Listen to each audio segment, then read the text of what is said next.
Hi, today I wanted to give you guys a little bit of guidance surrounding making the transition from two naps down to one nap.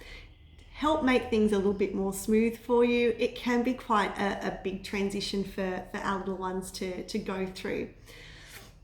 Typically, when we look at making the transition down to one nap a day, we want to make sure that your little one is actually ready for that to happen. So some things that we might look for is your little one could potentially be happily taking two naps a day, and then it gets to bedtime and it could take them maybe an hour to fall asleep of a night time.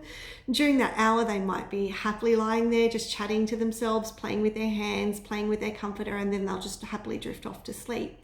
Other times, they could be lying there and completely screaming the house down.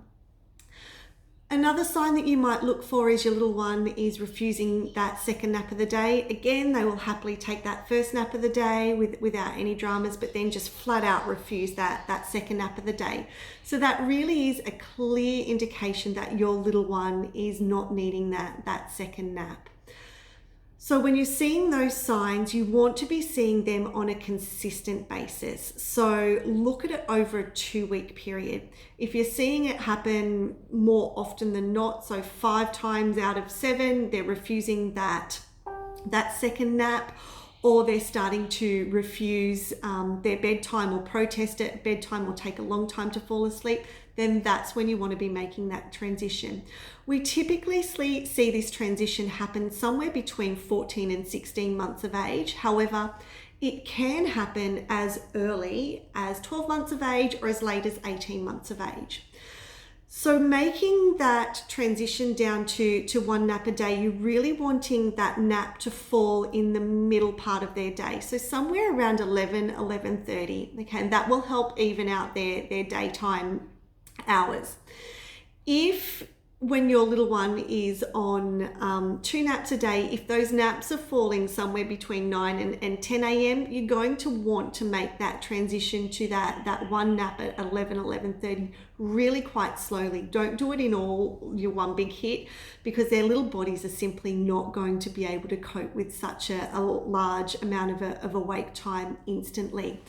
So typically what you would do is maybe push that first nap out by 15 minutes every three or 4 days until you get them to that sweet spot of 11:30. To be on one nap a day, you're really wanting that nap to be a really great length of around 2 hours, so that it's not too short and then they've got a very extended period of awake time before bed and that they're going down overtired. Another little trick that you can do is replace that second nap of the day with some quiet time, and that can just be half an hour walk in the pram outside in the fresh air, or even just half an hour sitting on your lap and just reading some stories. Don't also be frightened to bring that bedtime forward as well a little bit, so that they're not going down for their nighttime overtired. I hope those tips help make that transition down to one nap a day as smooth as possible for you. It can be a tricky one, so don't hesitate to reach out if you get a little bit stuck. Thanks so much for watching. Sleep well.